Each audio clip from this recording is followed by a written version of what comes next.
Hermanos, procuren también sobresalir en esta gracia de dar. Venimos estudiando cómo manejar, distribuir, organizar ese 90% que el Señor deja en las manos de cada creyente para actuar, ejecutar, realizar la voluntad de Dios en esta tierra. Y venimos considerando que no es un asunto de tener mucho o tener poco, es un asunto del corazón, aquella fe, aquellos principios, aquellos valores que Dios deja en el corazón del creyente para continuar la obra de Dios y por supuesto para hacer la voluntad de Dios. Venimos estudiando también en 2 Corintios capítulo 8 una acción de la iglesia de Macedonia en pro de la iglesia que estaba aguantando hambre en Jerusalén. Aquí podemos notar dos cosas. Una, que Dios anticipó esa hambruna, como lo conocemos en Hechos de los Apóstoles. Y dos, que hay una respuesta de las iglesias hermanas, colegas de diferentes zonas para ayudar a salir de esta situación. Por eso nosotros también apoyamos, nos organizamos, distribuimos nuestros dineros en esta zona con el presbiterio para dar sentido al apoyarnos unos a otros y estar en los puntos bonitos, pero también los puntos complicados de cada iglesia. Continuamos a partir del versículo 8 de 2 Corintios capítulo 8. Y Pablo pues ya les había dicho, procuren también sobresalir en esta gracia de dar. Estamos convocados a sobresalir en la gracia de dar. Recuerden, nuestro principio es de gracia recibisteis, dad de gracia. Dios nos da 20 millones, nos pide 4. Continuando entonces, versículo 8, no es que esté dándoles órdenes, sino que quiero probar la sinceridad de su amor en comparación con la dedicación de los demás. Parece que esta iglesia se le olvidó o se estaba yendo hacia atrás en este compromiso que había adquirido. Y Pablo más bien como que le sale adelante y le dice, hermanos, ya que usted se comprometió, ya que usted quiso dar, pues hágalo, no se vaya para atrás porque Dios les va a dar. Y viene a apoyar esta idea con el gran principio de la escritura. Versículo 9. Ojalá usted lo pueda subrayar y lo tenga presente a la hora de pedir y orar la voluntad de Dios. Ya conocen la gracia de nuestro Señor Jesucristo, es decir, Cristo también obró con esa gracia de la cual estamos hablando que nosotros debemos obrar. Que aunque era rico, es decir, Jesús el dueño del universo, Jesús el dueño del mundo, de todas las cosas, renunció a ellas.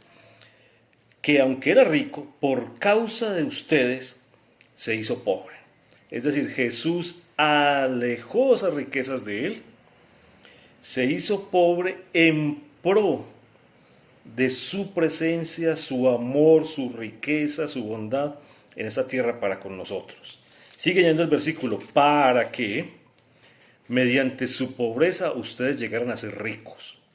Es decir, no hay un obstáculo, no hay un momento, y aquí vamos a entrar en varios conflictos con varios de ustedes, en el cual yo pueda decir, soy pobre.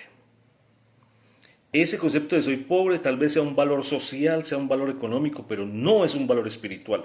No es del reino de los cielos decir que soy pobre, pues Jesús se empobreció, y aquí lo dice el versículo muy claramente, para que ustedes llegaran a ser ricos. Ahora usted dice, yo no tengo dinero. Y yo le digo, no, usted no tiene dinero, usted tiene a Jesús con toda su riqueza en su vida. Ya los principios, la ejecución de esos valores, la ejecución de esas promesas de Dios, ya usted mirará cómo las desempeña y cómo las obra. Si usted maneja o no maneja esos principios de Dios. Esperemos que sí, y si no, pues aquí vamos a mirar algunas instrucciones. Versículo 10. Acaba mi consejo sobre lo que les conviene en este asunto. El año pasado, ustedes fueron los primeros no solo en dar, sino también en querer hacerlo. Entonces, frente a la situación de la iglesia, esta iglesia dijo, vamos a ayudar, vamos a apoyar, y esa idea pues la dio, según el texto, el año pasado, en dar y en querer hacerlo. Versículo 11, lleven ahora a feliz término la obra. Es decir, hubo un compromiso y ellos no lo habían realizado, aunque si habían dicho que lo iban a hacer. Ahora Pablo está diciendo, hermanos, aquello que ustedes dijeron que iban a hacer, háganlo. Y es un bonito ejemplo para nosotros que a veces nos damos de sobraditos o nos damos de gente de buen testimonio que prometemos y no cumplimos. Aquí lo que se recibe desde Pablo es, lleven ahora a feliz término eso que decidieron hacer. Porque si uno lo hace de buena voluntad, lo que da es bien recibido según lo que tiene y no según lo que no tiene. Es decir, damos con generosidad desde aquel punto o desde la situación en la que estamos y tenemos. Y el receptor no se va a quejar ni va a decir nada porque usted está dando desde lo que tiene. Versículo 13. No se trata de que otros encuentren alivio mientras que ustedes sufran escasez. El dar no es para yo empobrecerme y mejorar la vida al otro. El dar no tiene que ver con qué tanto doy, qué tanto estoy considerando que debo quitar de lo mío para dar al otro, aunque finalmente no estoy quitando de mí, estoy quitando de lo que Dios me dio para dar. Y hay como un concepto en nuestro corazón que yo doy limitadamente o le doy al otro para que haga exactamente lo que debe hacer y no más, y yo le calculo y yo le pongo el límite. Dice entonces Pablo, no se trata de que otros encuentren alivio mientras que ustedes sufren escasez, es más bien cuestión de igualdad. Dios a unos da, a otros no da tanto, y a todos le está diciendo den. El que tiene más, pues debe dar más según la gracia de Dios, y el que tiene menos debe dar todo lo que pueda según la gracia de Dios. Versículo 14. En las circunstancias actuales, la abundancia de ustedes suplirá lo que ellos necesitan. Le están mandando dinero para comprar alimentos y alimentarse allí en la iglesia en Jerusalén, para que a su vez la abundancia de ellos, el que está en necesidad, pues no tiene dinero, pero ha dedicado su vida a la oración, está seguro que Dios es su proveedor, ha aumentado su riqueza espiritual de tal manera que al recibir una dádiva de otros, esta persona orará, esta persona le entregará y pedirá a Dios por aquel que recibe. Notemos cómo termina el texto. Así habrá igualdad, como está escrito. Ni al que recogió mucho le sobraba, ni al que recogió poco le faltaba. Este texto viene del Antiguo Testamento allá en Éxodo 16, donde Dios, que es el pastor y el proveedor y que hace cosas muy extrañas para suplir a su gente, mandó desde el cielo una comida permanente, diaria, especial, llamada maná. Ese maná, cuando estaba en las praderas, pues la gente salía a recogerlo, o cuando estaba en el desierto. La gente salía a recogerlo y acumulaba lo que le era necesario para ese día, exceptuando el viernes que recogía el doble porque el sábado no había maná del cielo. Y entonces allí dice la escritura que al que recogía mucho no le sobraba, ni al que faltaba o al que recogía poco le faltaba. Es decir, Dios daba en la medida precisa para cada familia y cada familia se alimentaba con ese pan, ni le sobraba ni le faltaba. Dios sabe exactamente cuánto necesito y por qué lo necesito y para qué lo necesito. Ahora bien, si yo soy una persona en necesidad, yo no debo estar por ahí llorando, criticando, hablando de los demás, por qué no me dan, por qué esto, por qué lo otro.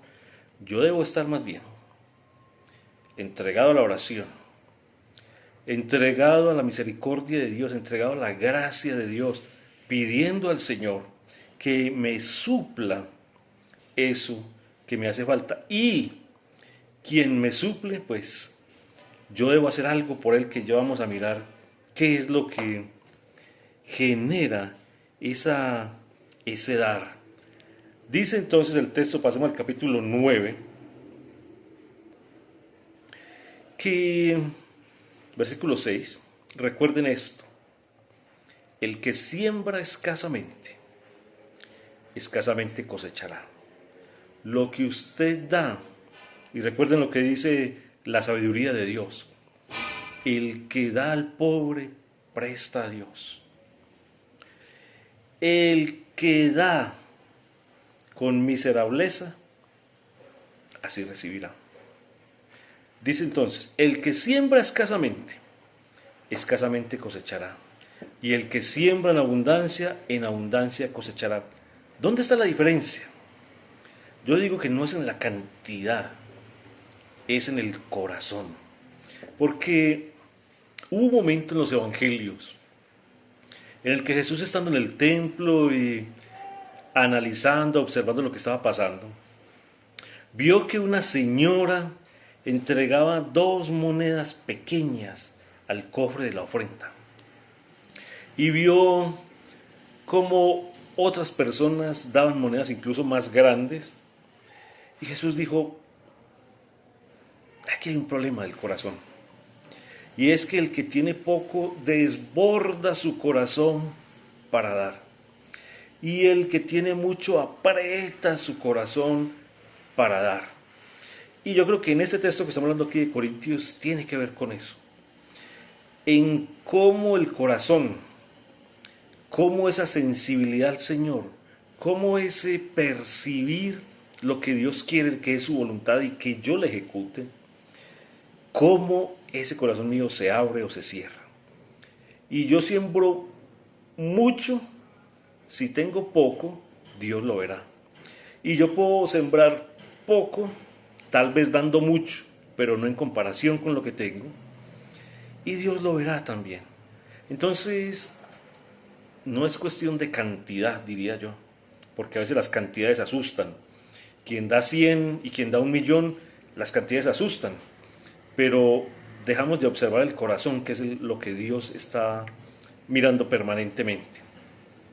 Versículo 7, notemos en dónde se registra este asunto de la cantidad. Versículo 7. Cada uno debe dar según lo que haya decidido en su corazón, allá adentro, en su consulta interna, en su momento de oración con Dios, allá adentro. Usted debe poner un número, y ese número debe ser gracia de Dios. Ese número debe ser: más bienaventurado dar que recibir.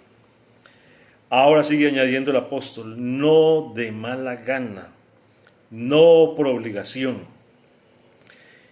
A veces nos vemos en situaciones muy complejas donde nos toca dar porque o si no quedamos mal. Y damos lo mínimo, hacemos lo que se llama la ley del mínimo esfuerzo. Y damos poco. Y no es poco en el número, damos poco es en el corazón, porque el corazón está apretado. Sigue diciendo entonces el apóstol: la razón de no dar con mala gana, ni de dar por obligación, es porque Dios ama al que da con alegría. Entonces aquí ya estamos viendo algo más. Es el corazón, pero es el corazón alegre. Si usted va a dar con tristeza, pues no dé. Si usted le va a doler, no dé. Se trata de aplicar los principios de Dios. Ahora bien, Dios ya nos dio, que es el punto aquí difícil. Dios ya nos dio para dar. Usted no va a dar del imposible, usted va a dar de lo que Dios ya le dio, y tal vez en la próxima lección vamos a estudiar un poco en Deuteronomio eso. Pero no se trata de sacar de donde no hay. Todo lo contrario, se trata de sacar lo que Dios ya nos dio. Añade entonces el apóstol, porque Dios ama al que da con alegría. ¿Quiere usted sentirse amado por el Señor? Dé con alegría. Versículo 8. Y Dios puede hacer que toda gracia vuelve y resulta esta palabra gracia por todos los lados cuando estamos hablando de dar. Y que es una de las claves para el manejo del dinero. Si usted da, se parece a Dios. Si usted da, da porque Dios le dio. Entonces, en pocas palabras estamos diciendo, damos de lo que Dios nos da y a medida que damos, Dios nos da más. Haga el ejercicio y verá. Dios da más cuando usted da. Sigue diciendo entonces el versículo 8, y Dios puede hacer que toda gracia abunde para usted. Después de usted dar, Dios da también. De manera que siempre, en toda circunstancia, tengan todo lo necesario. Y toda buena obra abunde en ustedes. Dios me está diciendo que yo voy a ser súper millonario, súper rico. No. Dios me está diciendo que yo voy a tener todo lo necesario. Y ese necesario incluye la parte de dar. Ese necesario incluye la parte de colaborar por la presencia del Espíritu Santo en mi corazón en pro, en ayuda de otros que Dios me pone en el corazón. Y en la medida en que yo doy, Dios da.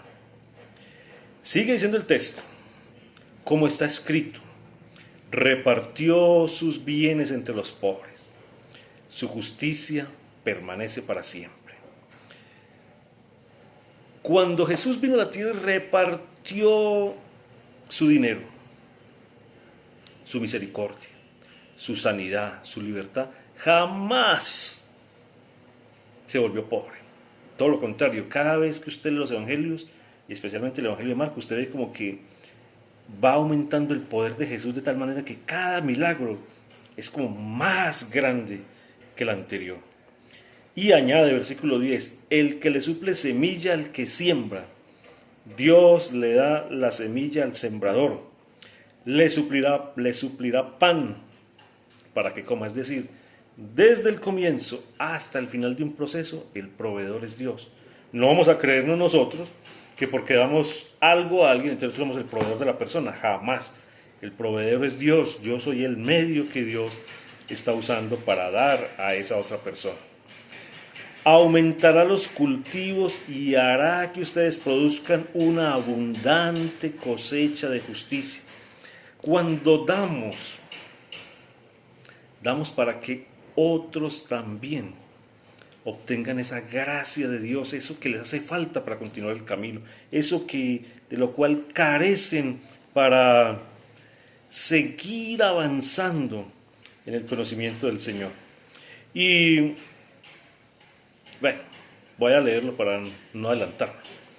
Ustedes, versículo 11, serán enriquecidos en todo sentido, para que en toda ocasión puedan ser generosos. Dios nos va a dar para que en toda ocasión, y esa es la teología de la generosidad, y ese es el principio básico, que Dios suple para ayudar. Si yo no doy, me vuelvo acumulador, y seguramente Dios ahí ya no más. Ahora, añade algo muy importante, y para que por medio de nosotros la generosidad de ustedes resulte en acciones de gracias a Dios.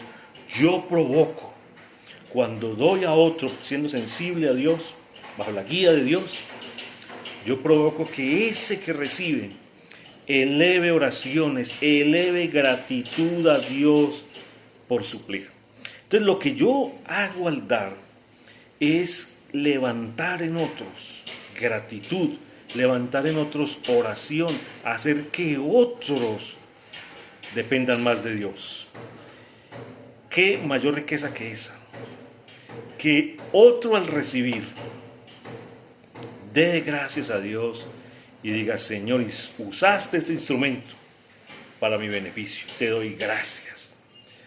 Evalúe entonces si usted es ese instrumento por el cual se logra que otras personas den gracias a Dios y oren con alegría. Que Dios los guarde, hermanos.